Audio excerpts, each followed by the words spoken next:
Okay. I think this is going to be the first time I ever do a promotional video.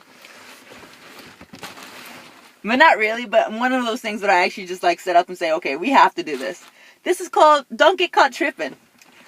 So I'm making a decision whether it's time for me to take out this weave. I did a video earlier. I had it in a ponytail because it's just like I wore it that way and then I went to sleep in it. So this is what it looks like when I take it out. It's ready to be washed for sure. I couldn't recurl it. This is leave out, so this is mine. That's why it's a little different. But I blended it, so it looks the same.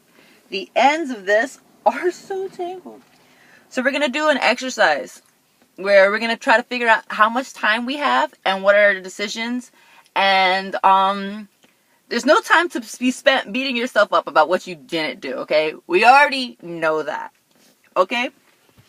So the main thing you want to do is you want to start to divide the hair into sections. And like, you see this done when you go to the hairdresser, and that's important. I'm going to tell you why your hairdresser is going to become like your next best friend. Next best friend. I hope you know who your first two are, right? Okay, it's first God, okay, and his son Jesus. That's kind of like a collective thing. The next thing would probably be,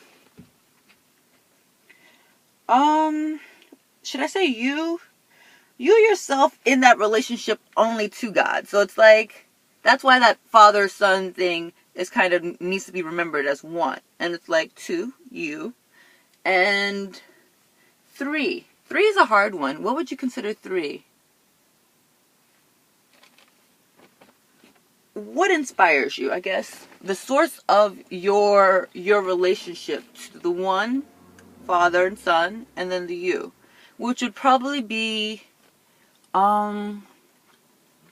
things that keep you happy, things that keep you safe, things that keep you knowledgeable and educated, things that help you figure things out, things that make you realize what your emotions mean and what your head means, right? What would those be? Okay. I think it could be a form of knowledge, wisdom, knowledge.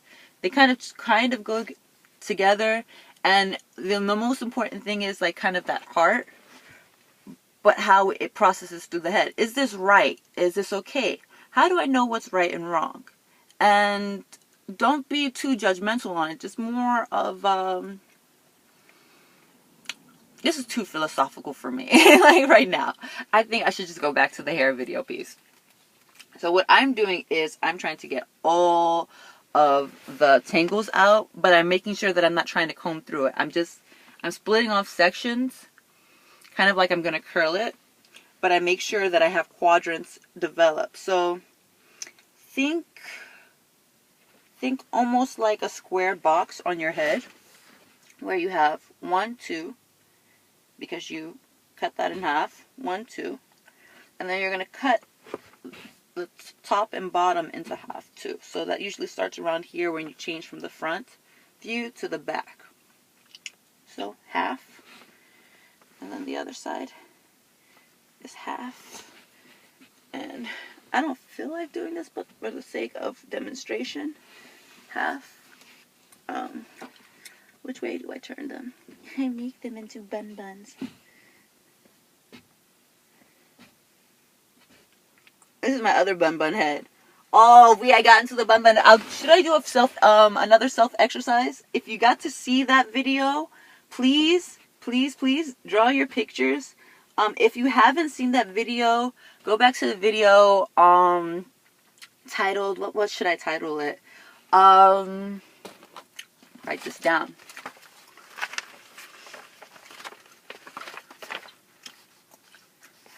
Self-development characterization.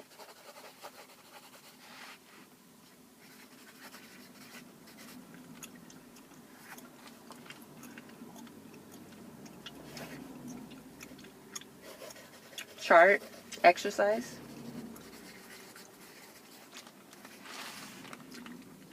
Do you have any suggestions? If you have any suggestions, do comment below.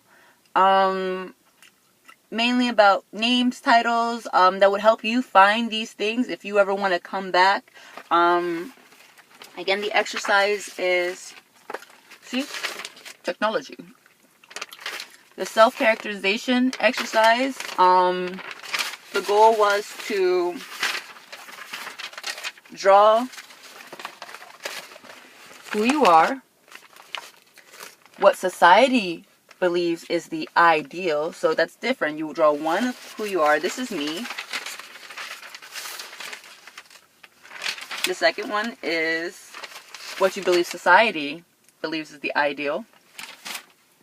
What you believe is the ideal.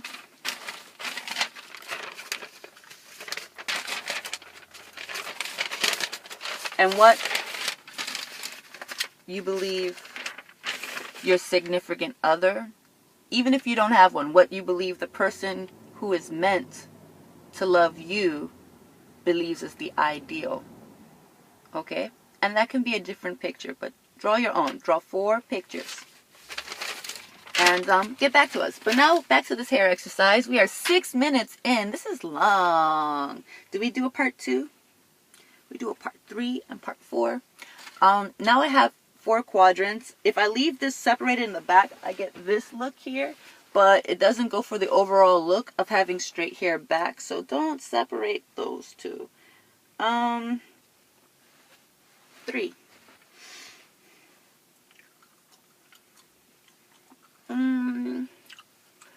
I have this theory about mermaids and their hair. Let's make it a joke, right? How does a mermaid maintain her tail? Come on. How does she maintain her tail? Okay, I'll teach you how to fishtail.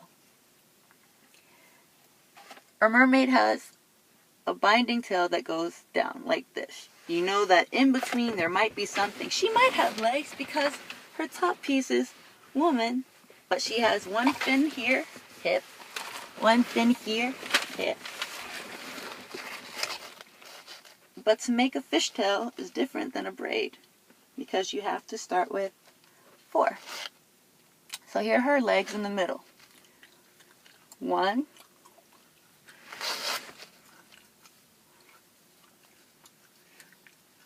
2. Did I twist that already? Okay, so this is separate, but since I'm bringing it over, 2. I twist in. I take the 2 in the middle and I cross them.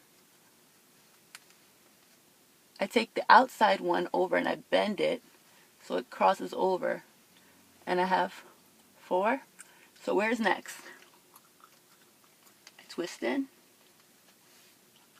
And then what happens in the middle? They twist over twice.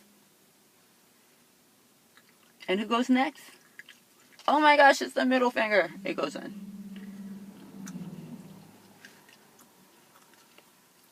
Twist. Middle goes what? She goes hip, hip. Okay? So she crosses twice.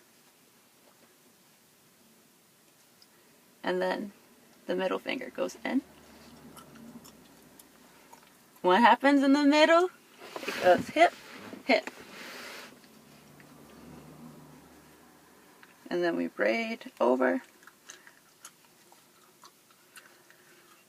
It takes practice. It's not going to be easy. I always practice and take it out. And it's crazy because sometimes it'll look like this because we took our time. But even if you start to like flub it up and mess it up, because you're doing the steps with 4, even if you have a shorter amount of hair, you get the full braided effect without having to worry about it come out. And I've noticed that if you let it hang, like if you tie it, how does she maintain her tail?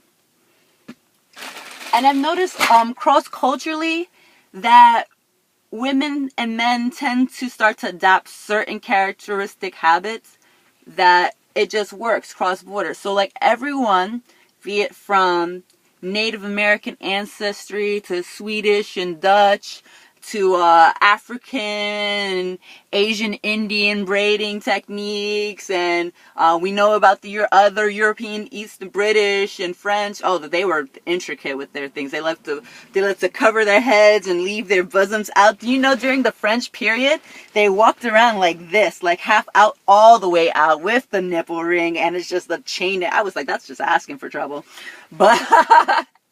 They used to have this thing about covering their hair, but they would make it very intricate, which is kind of like what some of the modern Muslim population do. They wear these intricate designs. It's very nice, especially if you want to jazz things up with your day. But what are you doing to your hair underneath, right? So this is my leave out that's trying to separate from the synthetic, because again, we left this part out. Now we have Mickey Mouse ears.